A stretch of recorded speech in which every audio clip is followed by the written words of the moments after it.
नमस्कार दोस्तों, हमारे चैनल अमृतवाणी में आपका स्वागत है। आज हम आपको बताएंगे तक्षक नाग और राजा परीक्षित की कहानी। हिंदू पौराणिक कथाओं के अनुसार तक्षक नाग प्रमुख नागों में से एक था। यह बड़ा ही भयंकर नाग था।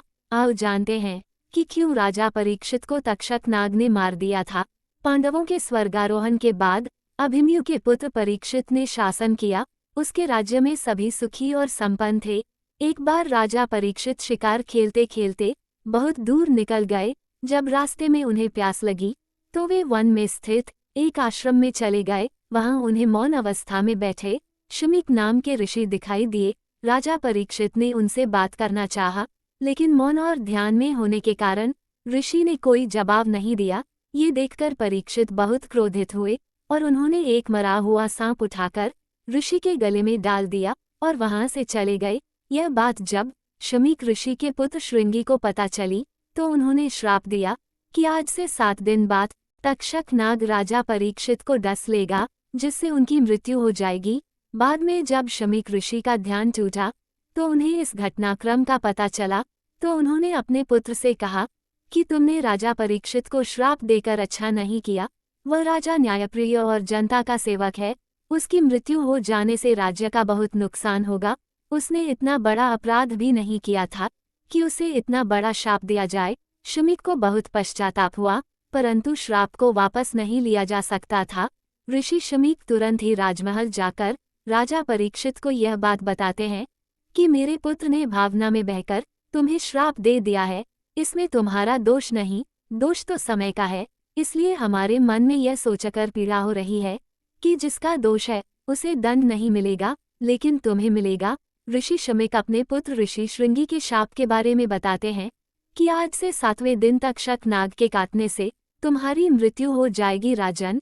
यह सुनकर रानी रोने लगती है।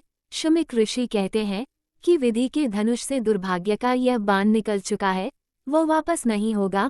मैं यही बताने आया हूँ कि अब तुम्हारे पास जितना समय बचा है उसका उपयोग करो। अपने गुरुजनों से परामर्श करो जिससे वह तुम्हें सही मार्ग दिखाएं। राजन, भगवान तुम्हारी आत्मा को शांति दे। तब राजा परीक्षित रात्रि में ही अपने गुरु के पास पहुंचते हैं और अपनी व्यथा बताकर कहते हैं कि मैं 7 दिन में ऐसा क्या करूं कि मेरा परलोक सुधर जाए। तब गुरु कहते हैं कि भक्ति करो, जो फल योग तपस्या और समाधि से नहीं मिलता, कलयुग में वह फल श्री हरि कीर्तन अर्थात श्री कृष्ण लीला का गान करने से सहज ही मिल जाता है। इसलिए तुम श्रीमद् भागवत कथा का श्रवण और कीर्तन करो। उसमें श्री कृष्ण की दिव्य लीलाओं का पवित्र वर्णन है। उसी के श्रवण से उत्पन्न हुई भक्ति ही तुम्हारे मोक्ष का कारण होगी। तुम वेदव्यास जी के पुत्र शुकदेव जी के पास जाओ, वे तुम्हें यह कथा सुनाएंगे।